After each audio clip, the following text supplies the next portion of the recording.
Well, as tech becomes more woven into every part of our lives, Silicon Valley has come under more intense scrutiny than ever. Yeah, today's announcement of a 48-state investigation into Google could really raise the stakes here. CNET Editor-At-Large Ian Sherr joins us now to tell us why.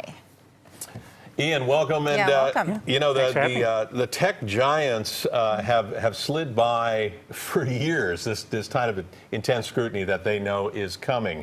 How big of a step is this? How big of a deal is this for companies like Facebook and Google? This is the latest sign that everyone is really frustrated with the tech industry, right? If you look at how Congress has failed to have any laws that they wanted to pass, even basic simple ones like making it so that online ads for political campaigns have to be identified the same way they are on television and radio. It's not happening on the internet yet because there's no laws around it. Those types of things just aren't happening on the federal level. So the states are saying, okay, we're going to go after it. We're going to figure it out. Google is one of the first to really come under the scrutiny. As you mentioned, it's a huge group of people, right? It's everyone but California and Alabama. And it's going to be curious to see what they do. They say that right now they're looking into advertising practices and possible monopolistic behavior, but they are not sticking to just that. They're going to go all over the place with this. Yeah, and the states have this track record of going after banks, big tobacco. So in terms of what could happen next, what do you see happening with maybe reforms or penalties?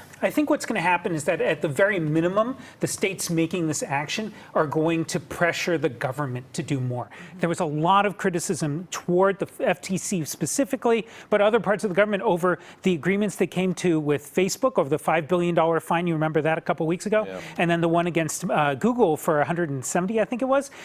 Both cases, people said that's not enough, right? That's a couple hours of their revenue. So they want to see these companies really hurt.